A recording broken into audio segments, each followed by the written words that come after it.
कभी कभी तो ऐसा लगता था कि मैं उनकी औलाद ही नहीं हूँ, सिर्फ एक नौकर हूँ। जानती हो मुझ पर क्या गुजरती थी? कभी कभी सोचती थी जैसे मैं उनकी सौतेली औलाद हूँ। जानती हो, पड़ोसियों के घर से हमेशा हंसने खेलने की आवाजें आती थी और हमारे घर से सिर्फ चीख पुकार की आवाजें आती थी। आखिर तुम होते कौन हो मुझे कहीं आने जाने से रोकने वाले?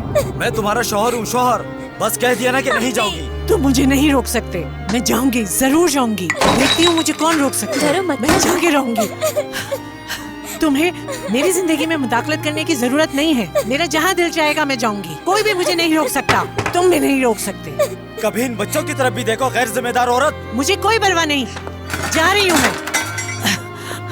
आखिर कैसी औरत हो तुम में जरा भी एहसास नहीं। मैंने तुम जैसी औरत नहीं देखी। अम्मी छोड़ दो मुझे। तुम लोगों ने मेरी जिंदगी बर्बाद कर दी है।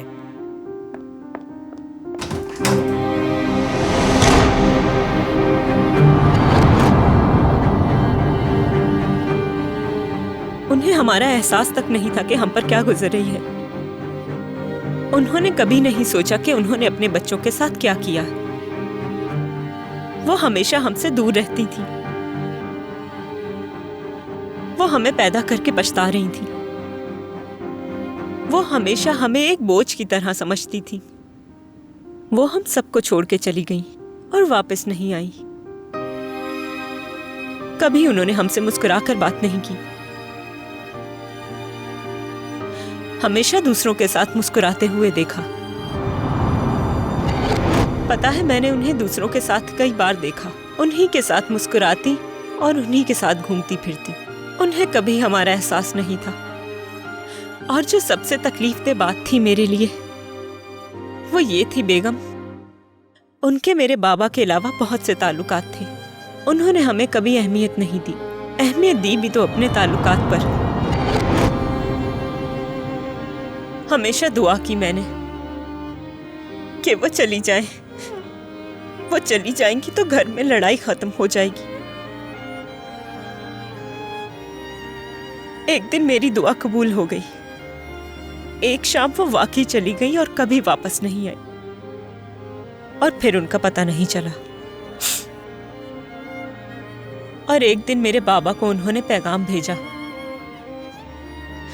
कि मैं तुम्हें तलाक कभी नहीं दूंगी। एक आदमी को मेरे बाबा ने नौकरी पर रखा। उससे उन्होंने उनकी जासूसी करवाई। फिर जाके बाबा की तलाक हुई। ठीक है, अगर वो इतने सालों बाद यहाँ वापस आ गई तो क्या करोगी? मैं उनकी तरफ देखना भी नहीं चाहूंगी। ऐसा मत कहो। हो सकता है कि जब वो तुम्हारे सामने आए तो उनको देखकर तुम अच्छा महसूस करो। मैं जिंदगी में उनसे कभी नहीं मिलना चाहूंगी, कभी भी नहीं। और उन्हीं की वजह से मेरे वालिद को दिल का दौरा पड़ा। मैं सारी रात अस्पताल में बाबा के साथ रही और मेरी माँ अपनी ही दुनिया में मगन थी। उन्हें मालूम तक नहीं था। उन्होंने पलटकर पूछा तक नहीं।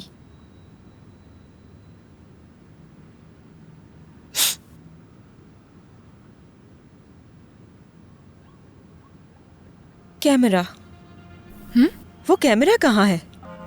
मतलब आमिर के घर में कैमरास लगे हुए हैं और उसमें सब कुछ रिकॉर्ड हुआ होगा। समझ रही हो तुम मेरी बात?